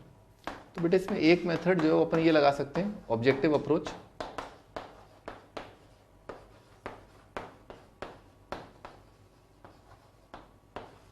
मैंने आपको एक बहुत सही चीज बताई थी एक क्लास में कि अगर दो पॉइंट है, जैसे मान लो एक पॉइंट ए है एक पॉइंट बी है, अगर दोनों पॉइंट है ना बिल्कुल ओवरलैप कर जाएं तो बेटे जो कॉर्ड है ना, कॉर्ड जो है या सीकेंट जो है बेटे वो किसको टेंड कर जाता है बेटे, टेंजेंट को। ठीक है, तो बेटे x1 y1 और x2 y2 अगर ये ओवरलैप कर रहे हैं, इसका मीनिंग क्या होगा, है ना, ये दो पॉइंट ओवरलैप कर रहे हैं, इसका मीनिंग क्या होगा, इसका मीनिंग होगा कि x1 is equal to x2 is equal to x कर दो, y1 is equal to y2 is equal to y कर दो, और फिर लिखो आप इक्वेशन, तो आपको क्या मिल जाएगा, टेंजेंट का इक्वेशन। ठीक है, तो अपन ने ऐसे ही इसमें करके देखा, x1 x2 बराबर करके x1 कर दिया, y1 y2 बराबर करके y1 कर दिया, तो किस पे टेंजेंट मिल जाएगा आपको, x1 y1 पर। ठीक है, किस पे टेंजेंट मिलेगा, x1 y1 पर। जैसे ए ऑप्शन में किया बेटे, क्या आएगा, x upon 2x1 plus y upon 2y1 is equal to 1। आपको टेंजेंट लाइन मान लो याद नहीं भी आ रही तो भी देखते हैं अपन, ये क्या बनेगा बेटे, x अपॉन अंडा y अपॉन अंडा इज इक्वल टू 1। तो बेटे तो नॉनसेंस बन रहा है ना, यहां पर देखा अपन ने x upon 2y1 plus y upon 2x1 is equal to 1। चलो ये कुछ बन रहा है। अगेन बेटे यहाँ नीचे अंडे देने लग जाएगा, अंडे देने लग जाएगा मतलब ये नहीं हो सकता और ये नहीं हो सकता, तो क्या होगा, आगरा या कलकत्ता होगा। ओके, अगला थॉट ये आया कि चेक ही करके चलते हैं, है ना, जब आए हैं तो इतना। तो अपन ने क्या किया, अगर कोई लाइन मान लो x1 y1 x2 y2 से पास कर रही है, ठीक है, कोई लाइन है x1 y1 x2 y2 से पास कर रही है, तो ज़रूर उनके मिड पॉइंट से भी होकर के गुजरेगी। तो अगर ये कॉर्ड की इक्वेशन दे रखी है तो कॉर्ड की equation mid point of chord से होकर के गुजरेगी। तो अपन लाइन में रख देते हैं ये पॉइंट, तो रखा बेटे अपन ने, पटापट दिख रहा है, x की जगह लिखा x1 प्लस x2 अपॉन 2, क्या बेटे बन जाएगा, हाफ। ये क्या बन जाएगा बेटे, हाफ, हाफ प्लस हाफ कितना हो जाएगा बेटे 1। तो ये तो सेटिस्फाई कर रहा है, यानी कि ये तो कॉर्ड है निश्चित रूप से। पर बेटे यहां पर तो ये ऊट पटांग बन गया, ये बन गया x1 plus x2 upon 2 upon y1 plus y2, y1 plus y2 upon 2 upon x1 plus x2। तो ये जरूरी नहीं है कि ये हमेशा 1 आए, तो अपन को दिख गया कि ये जरूर जो है, ये तो है अपना कॉर्ड, और ये जरूरी नहीं है कॉर्ड आए, तो इसलिए ये रिजेक्ट हो जाएगा। तो आंसर क्या आ गया आपका, ए ऑप्शन। तो मैंने कैसे चेक किया, पहला चेक करने का तरीका कि पॉइंट को मैंने ओवरलैप करा दिया ताकि वो टेंजेंट लाइन की इक्वेशन बन जाए। अगर आपको टेंजेंट लाइन याद है बेटे फिर तो कोई दिक्कत ही नहीं है, ठीक है, क्योंकि टेंजेंट लाइन याद है तो ये बनेगा, ये वाला ऑप्शन क्या बन रहा है बेटे, देखो ये वाला, ये उचका उचकी कर दी, कितना आ रहा है, 2xy1 plus 2yx1 is equal to 4x1y1, और 4x1y1 क्या बन जाएगा बेटे, xy कितना है, सी स्क्वायर, यह आ जाएगा 4c स्क्वायर। 2 से डिवाइड करके यार xy1 plus yx1 is equal to 2c square. मैं क्या कह रहा था, ये जरूर क्या है, टेंजेंट लाइन की इक्वेशन है, इसमें कोई डाउट ही नहीं। मैंने आपको क्लास में बताया था कि टेंजेंट लाइन की इक्वेशन लिखने के लिए 2xy को किससे रिप्लेस करते हैं, xy1 प्लस yx1 से रिप्लेस करते हैं, और अपन इसका सब्जेक्टिव अप्रोच देखते हैं। ठीक है, लिखते हैं कॉर्ड का इक्वेशन। तो कॉर्ड का इक्वेशन लिखने के लिए बेटे पैरामेट्रिक पॉइंट मान लिया, c बाई t1 ये एक point, comma c by t2 है ना। लाइन का इक्वेशन लिखा पॉइंट स्लोप फॉर्म में, y minus y1 is equal to m x minus x1, y2 minus y1 upon x2 minus x1।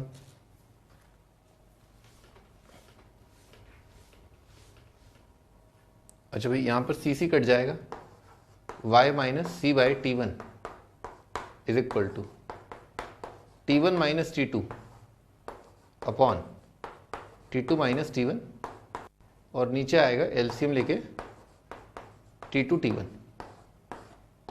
Into x minus c t one, है ना। तो ये cut के कितना आ जाएगा, minus one by t one t two, तो y minus c by t one is equal to minus one upon t one t two into x minus c t one. क्या कह रहा है, द इक्वेशन ऑफ कॉर्ड। अब अपने को इसको convert करना है ना कार्टेशियन में, तो इसको मल्टीप्लाई करते हैं तो आ जाएगा T1 T2 से मल्टीप्लाई किया तो T1 T2 into y minus c T2 is equal to minus x और plus c upon plus c T1, है ना। T1 T2 से मल्टीप्लाई कर दिया, दिस इंटू T1 T2 आएगा ये इसको फिर लिखते हैं अपन, तो ये लिखा है x plus T1 T2 into y is equal to c into T1 plus T2। अब इसने ऑप्शन लाने के लिए, जो ऑप्शन की फॉर्मेट है वो लाने के लिए राइट साइड में क्या रखा है बेटे, 1, तो अपन ने राइट साइड से डिवाइड कर दिया, तो आएगा x upon c into T1 plus T2 plus y upon c into T1 plus T2 divided by T1 T2, है ना। ये T1 T2 बेटे मैं नीचे ले आया, और मैंने भी वही फॉर्मेट बना ली, double intercept form, x upon x intercept, y upon y intercept. तो बेटे सी T1 सी T2, है ना, ध्यान से देखो, सी T1 सी T2 बेटे क्या आ गया अपना, x upon x1 plus x2 लिखा हुआ है प्लस y अपॉन बेटे T1 अपॉन T1 T2 कितना आएगा, 1 बाई T2, तो c बाई T2, है ना, ये क्या लिखा हुआ है, c by T2 plus c by T1, है ना, यानी कि कितना y1 प्लस y2, है ना, इज इक्वल टू 1। तो बेटे कितना आ गया, ये आ गया आपका x upon this plus y upon this is equal to 1, है ना। ये ऑप्शन अपना आंसर। तो मैंने आपको दोनों ही तरीके बता दिए, एक तो अपना शॉर्टकट मेथड और एक अपना लेंदी मेथड, जिसमें अपन ने क्वाड की इक्वेशन कंप्लीटली डिराइव करी। ठीक है भाई, अपन नेक्स्ट मिलेंगे जब आप एडवांस का जो क्वेश्चन बैंक है, मेंस का पेपर देके आ जाओगे, और एडवांस का जो पेपर है उसकी प्रैक्टिस के लिए, जैसे मेंस का पेपर दे करके आओगे आप, तो आपको मिलेगा मेरी साइड से top 100 question to boost your rank in IIT JEE advance, वो टॉप 100 क्वेश्चन। उसके अलावा अपन करेंगे 5 फुल लेंथ एडवांस के पेपर। तो 5 फुल लेंथ एडवांस के पेपर्स जो हैं वो ऐसे हैं, पेपर 1 में है अगेन 2 पेपर मैथ्स के, पेपर 1 पेपर 2, सेकेंड पेपर में भी अगेन पेपर 1 पेपर 2, थर्ड में भी पेपर 1 पेपर 2। तो कुल मिला के आपको 10 प्रैक्टिस पेपर्स मिलेंगे। जैसे यहाँ पर कितने प्रैक्टिस पेपर थे, 14, वहाँ पर कितने प्रैक्टिस पेपर है अपने पास, 10, और क्वेश्चन बैंक अगेन यहाँ पर भी जैसे 100 क्वेश्चन का था, वहाँ पर भी 100 क्वेश्चंस का ही क्वेश्चन बैंक है। ठीक है भाई, मिलते हैं अपन एडवांस का डिस्कशन पर, बाय बाय।